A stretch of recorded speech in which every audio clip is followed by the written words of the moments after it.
മനോഫലകങ്ങളിൽ നിന്റെ കൽപ്പനയോടെ ജീവിതമാ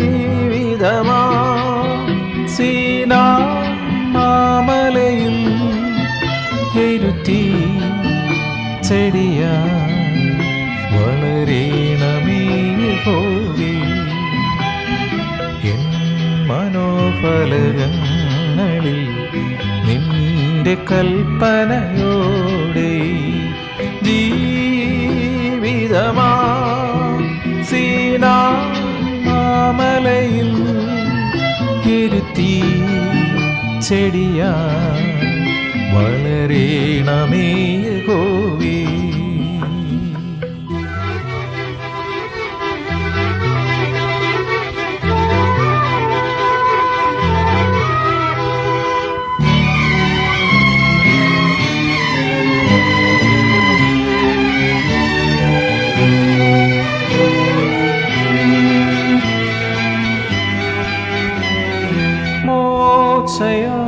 മോക്ഷയാലുദരിൽ മോചനം ചൊരിഞ്ഞവനെ, മോക്ഷയാലുദരിൽ മോചനം ചൊരിഞ്ഞവനെ, മനസ്സിലെ മരുവിലും സമാഗമന കൂടാരവുമായി നിൽപ്പുനിൻ മുന്നിൽ ഞാൻ. എന്റെ പാപമകറ്റണമേ, എൻ മനോഫലകങ്ങളിൽ നിന്റെ കൽപ്പനയോടെ ജീവിതമാ സീനായി മാമലയിൽ എരുത്തി ചെടിയായി വളരേണമേ യഹോവേ. ഹല്ലേലൂയ. സ്തോത്രം, സ്തോത്രം, സ്തോത്രം, സ്തോത്രം. ദൈവനാമത്തിന് മഹത്വം ഉണ്ടാകട്ടെ. അനുദിന വചനം, റിവാർഡ് ഇൻ ഹെവൻ, സ്വർഗത്തിലെ പ്രതിഫലം. Mathews gospel chapter 5 verses 11 and 12. Blessed are you when men shall revile you and persecute you. Men shall say all manner of evil against you falsely for my sake. എന്റെ നിമിത്തം നിങ്ങളെ പഴിക്കുകയും ഉപദ്രവിക്കുകയും നിങ്ങളെ കൊണ്ട് എല്ലാവിധ തിന്മകളവായി പറയുകയും ചെയ്യുമ്പോൾ നിങ്ങൾ ഭാഗ്യവാന്മാർ. സ്വർഗത്തിൽ നിങ്ങളുടെ പ്രതിഫലം വലുതാകൊണ്ട് സന്തോഷിച്ച് ഉല്ലസിപ്പിൻ. നിങ്ങൾക്ക് മുൻപേ ഉണ്ടായിരുന്ന പ്രവാചകന്മാരെയും അവർ അങ്ങനെ തന്നെ ഉപദ്രവിച്ചുവല്ലോ. Rejoice and be exceedingly glad, for great is your reward in heaven. For so persecuted they the prophets which were before you. ഞങ്ങളുടെ പാറയും വീണ്ടെടുപ്പുകാരനുമായ കർത്താവേ, ഞങ്ങളുടെ അധരത്തിലെ ഓരോ വാക്കുകളും ഹൃദയത്തിലെ ധ്യാനവും തിരുസന്നിധിയിൽ പ്രസാദകരമായിരിക്കുവാൻ പരിശുദ്ധാത്മാവും ദൈവമേ ഞങ്ങളെ സഹായിക്കണം. അവിടുന്നാണല്ലോ തിരുവചനം ഞങ്ങൾക്കായി എഴുതി തന്നത്. അവിടെ ഞങ്ങൾക്കായി വ്യാഖ്യാനിക്കണമേ. പ്രകാരം ചെയ്യുന്നതിനായി നന്ദി, അനുഗ്രഹിച്ചതിനായി സ്തോത്രപ്പ. യേശുവിൻ നാമത്തിൽ തന്നെ ആമേൻ. റിവാർഡ് ഇൻ ഹെവൻ, സ്വർഗത്തിലെ പ്രതിഫലം. സ്വർഗത്തിൽ നിന്ന് പ്രതിഫലം നമ്മൾ എങ്ങനെ പ്രാപിക്കുമെന്ന് കർത്താവ് നമുക്ക് പറഞ്ഞു തരുന്നുണ്ട്. യേശുക്രിസ്തുവിനെ രക്ഷകനായി ഹൃദയത്തിൽ സ്വീകരിക്കുകയും യേശുവിന് വേണ്ടി നിലകൊള്ളുകയും ചെയ്യുമ്പോൾ നിന്ദയും പരിഹാസങ്ങളും സഹിക്കേണ്ടി വന്നേക്കാം. അപ്രകാരം ഒരു അനുഭവം നമുക്കുണ്ടാകുമ്പോൾ കർത്താവിന് അവരോട് പറയാനുള്ളത് മത്തായിയുടെ സുവിശേഷം 5:11-12 കുറിവാക്യമാണ്. എന്റെ നിമിത്തം നിങ്ങളെ പഴിക്കുകയും ഉപദ്രവിക്കുകയും നിങ്ങളെ കൊണ്ട് എല്ലാ തിന്മകൾ കളവായി പറയുകയും ചെയ്യുമ്പോൾ നിങ്ങൾ ഭാഗ്യവാന്മാർ. സ്വർഗത്തിൽ നിങ്ങളുടെ പ്രതിഫലം വലുതാകൊണ്ട് സന്തോഷിച്ചുല്ലസിപ്പിൻ. നിങ്ങൾക്ക് മുൻപേ ഉണ്ടായിരുന്ന പ്രവാചകന്മാരെയും അവരങ്ങനെ തന്നെ ഉപദ്രവിച്ചുവല്ലോ. സ്തോത്രം. കർത്താവായ യേശുക്രിസ്തുവിനെ സ്വന്തം രക്ഷിതാവായി സ്വീകരിച്ചാൽ മാത്രമേ ഇതൊക്കെ ഉണ്ടാകുകയുള്ളൂ. കർത്താവിനെ സ്വന്തമാക്കിയവർക്ക് കർത്താവിൻ്റെ അനുഭവങ്ങൾ ഉണ്ടാകും. അതൊരു ഭാഗ്യമാണ്. മറ്റുള്ളവരെ രഹസ്യമായി സഹിക്കുമ്പോൾ അതിന് സ്വർഗത്തിൽ വലിയ പ്രതിഫലമുണ്ട്. മത്തായിയുടെ സുവിശേഷം 6-3-4 വാക്യത്തിൽ കർത്താവ് നമ്മളോട് പറയുന്നത്, നീയോ ഭിക്ഷ കൊടുക്കുമ്പോൾ നിന്റെ ഭിക്ഷ രഹസ്യത്തിലായിരിക്കേണ്ടതിന് വലങ്കൈ ചെയ്യുന്നത് എന്ത് എന്ന് ഇടങ്കൈ അറിയരുത്. രഹസ്യത്തിൽ കാണുന്ന നിന്റെ പിതാവ് നിനക്ക് പ്രതിഫലം തരും. എന്നോട് ചേർന്നൊരാമേൻ പറയാമോ? ആമേൻ. പ്രാർത്ഥനകൾക്ക് സ്വർഗത്തിൽ പ്രതിഫലമുണ്ട്. അതിൻ്റെ തെളിവ് മത്തായി 6:6. നീയോ പ്രാർത്ഥിക്കുമ്പോൾ അറയിൽ കടന്ന് വാതിലടച്ച് രഹസ്യത്തിലുള്ള നിന്റെ പിതാവിനോട് പ്രാർത്ഥിക്കുക. രഹസ്യത്തിൽ കാണുന്ന നിന്റെ പിതാവ് നിനക്ക് പ്രതിഫലം തരും. കർത്താവ് ഇത് പറഞ്ഞേ. സ്തോത്രം. തരുമെന്ന് പറഞ്ഞാൽ തന്നിരിക്കും. ഭക്ഷണം പിടിഞ്ഞ് ഉപവസിക്കുന്നവർക്ക് സ്വർഗത്തിൽ പ്രതിഫലം ഉണ്ടോ? ഉണ്ട്. മത്തായിയുടെ സുവിശേഷം 6:17-18 വാക്യത്തിൽ കർത്താവ് അതാണ് നമ്മളെ പഠിപ്പിക്കുന്നത്. നീയോ പ്രാർത്ഥിക്കുമ്പോൾ അറയിൽ കടന്ന് വാതിലടച്ച് രഹസ്യത്തിലുള്ള നിന്റെ പിതാവിനോട് പ്രാർത്ഥിക്കുക. രഹസ്യത്തിൽ കാണുന്ന നിന്റെ പിതാവ് നിനക്ക് പ്രതിഫലം തരും. നീയോ ഉപവസിക്കുമ്പോൾ നിന്റെ ഉപവാസം മനുഷ്യർക്കല്ല, രഹസ്യത്തിലുള്ള നിന്റെ പിതാവിന് വിളങ്ങേണ്ടതിന് തലയിൽ എണ്ണ തേച്ചു മുഖം കഴുകുക. രഹസ്യത്തിൽ കാണുന്ന നിന്റെ പിതാവ് നിനക്ക് പ്രതിഫലം നൽകും. ആരെയും കാണിക്കാൻ വേണ്ടി ഉപവസിക്കരുത്. അത് നാട്ടുകാരോട് വിളിച്ചു പറയരുത് ഞാനിങ്ങനെ ഉപവസിക്കുന്നുണ്ടെന്ന്. സ്തോത്രം. പിശാച് എപ്പോഴത് കയറി മുടക്കിയെന്ന് നോക്കിയാൽ മതി. പ്രവാചകന്മാരെയും നീതിമാന്മാരെയും ശുശ്രൂഷകന്മാരെയും ദൈവവിശ്വാസികളെയും അംഗീകരിക്കുകയും സ്വീകരിക്കുകയും ചെയ്യുന്നവർക്ക് പ്രതിഫലം ഉണ്ടെന്ന് കർത്താവ് പറയുന്നത്. മത്തായിയുടെ സുവിശേഷം 41. പ്രവാചകനെന്ന് വെച്ച് പ്രവാചകനെ കൈക്കൊള്ളുന്നവന് പ്രവാചകന്റെ പ്രതിഫലം ലഭിക്കും. നീതിമാനെന്ന് വെച്ച് നീതിമാനെ കൈക്കൊള്ളുന്നവന് നീതിമാന്റെ പ്രതിഫലം ലഭിക്കും. ദൈവവേലയ്ക്ക് നൽകുന്ന ചെറുതും വലുതുമായ ദാനങ്ങൾക്ക് സ്വർഗത്തിൽ പ്രതിഫലം ഉണ്ടോ?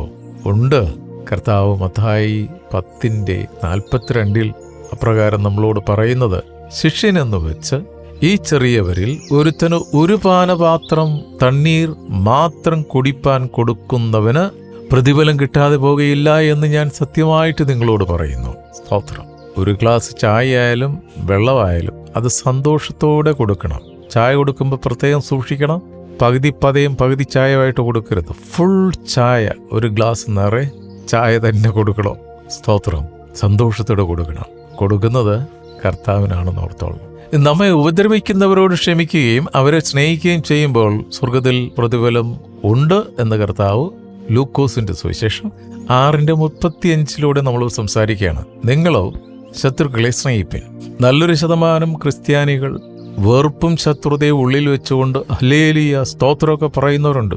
സഹോദര സഹോദരി, നിന്നോടാണ് ഈ തിരുവചനം. നിങ്ങളോ ശത്രുക്കളെ സ്നേഹിപ്പിൻ, അവർക്ക് നന്മ ചെയ്യുവിൻ, ഒന്നും പകരം ഇച്ഛിക്കാതെ കടം കൊടുപ്പിൻ.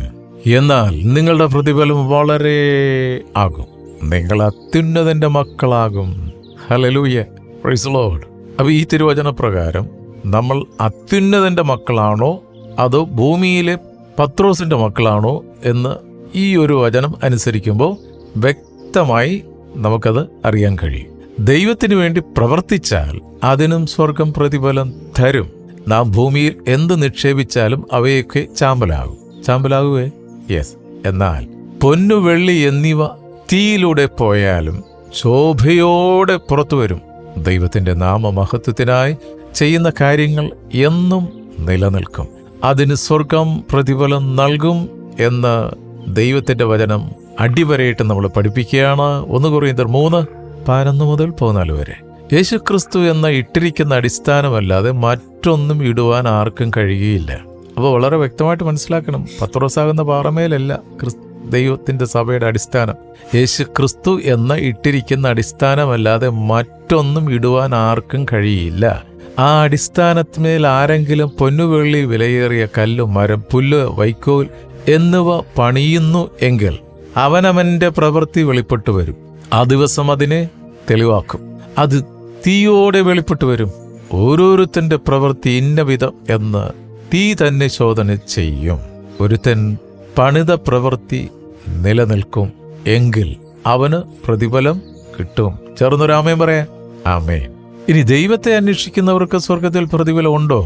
ഉണ്ട്. എബ്രായലേഖനം 11:6. എന്നാൽ വിശ്വാസം കൂടാതെ ദൈവത്തെ പ്രസാദിപ്പാൻ ആർക്കും കഴിയുന്നതല്ല.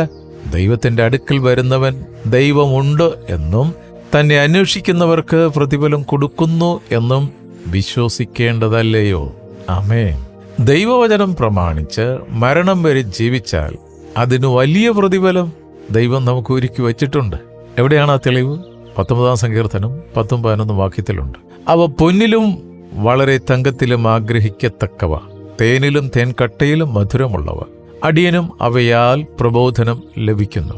അവയെ പ്രമാണിക്കുന്നതിനാൽ വളരെ പ്രതിഫലം ഉണ്ട്. ഉണ്ട്. ദൈവം, പരിശുദ്ധാത്മാവ് ദൈവം എഴുതി തന്ന ഈ സമ്പൂർണ്ണ ബൈബിൾ നമ്മൾ അനുസരിക്കുമ്പോൾ, തിരുവചനം അനുസരിക്കുമ്പോൾ അതിന് സ്വർഗത്തിൽ പ്രതിഫലം ഉണ്ടെന്ന് വചനം വളരെ വ്യക്തമാണേ. നാം ഈ ഭൂമിയിൽ ചെയ്യുന്ന ഏത് പ്രവൃത്തിക്കും പ്രതിഫലമുണ്ട്, നല്ലതാണെങ്കിലും തീയതാണെങ്കിലും.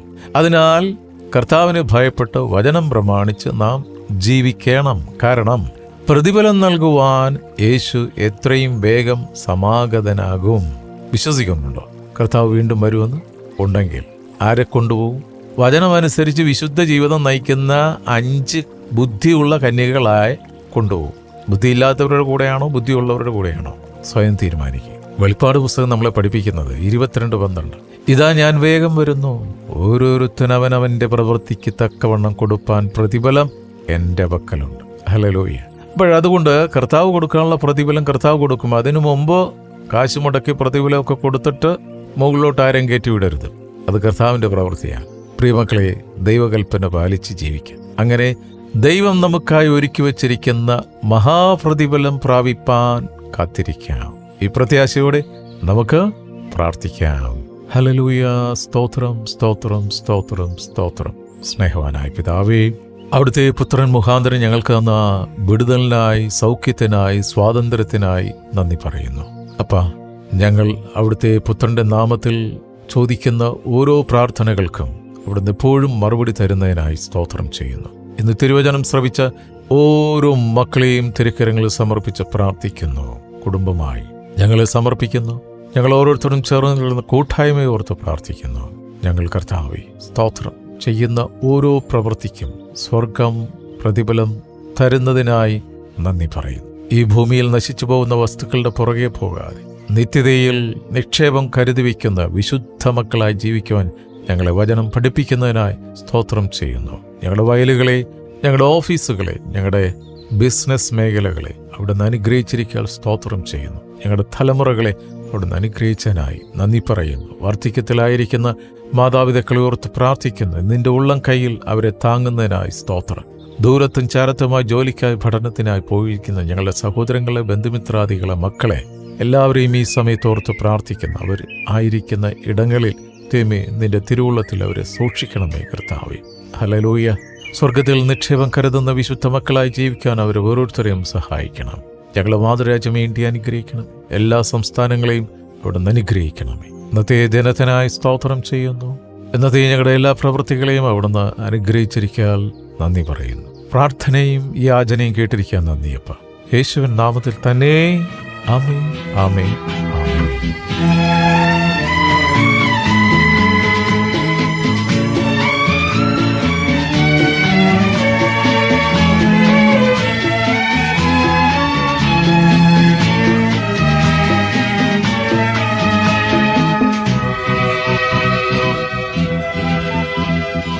എൻ്റെ ശരീരവും ജീവനും പൊതിഞ്ഞിടുവാൻ, എൻ്റെ ശരീരവും ജീവനും പൊതിഞ്ഞിടുവാൻ, മുകളിൽ നീ മുകിലുപോൽ പറന്നൊഴുകണേ ഈ മരുഭൂവിൽ, പാറയിൽ വെള്ളമാ എൻ്റെ ദാഹം തീർക്കണമേ. എൻ മനോഫലകങ്ങളിൽ നിന്റെ കൽപ്പനയോടെ ജീവിതമാ സീനായ് മാമലയിൽ എരിത്തീ ചെടി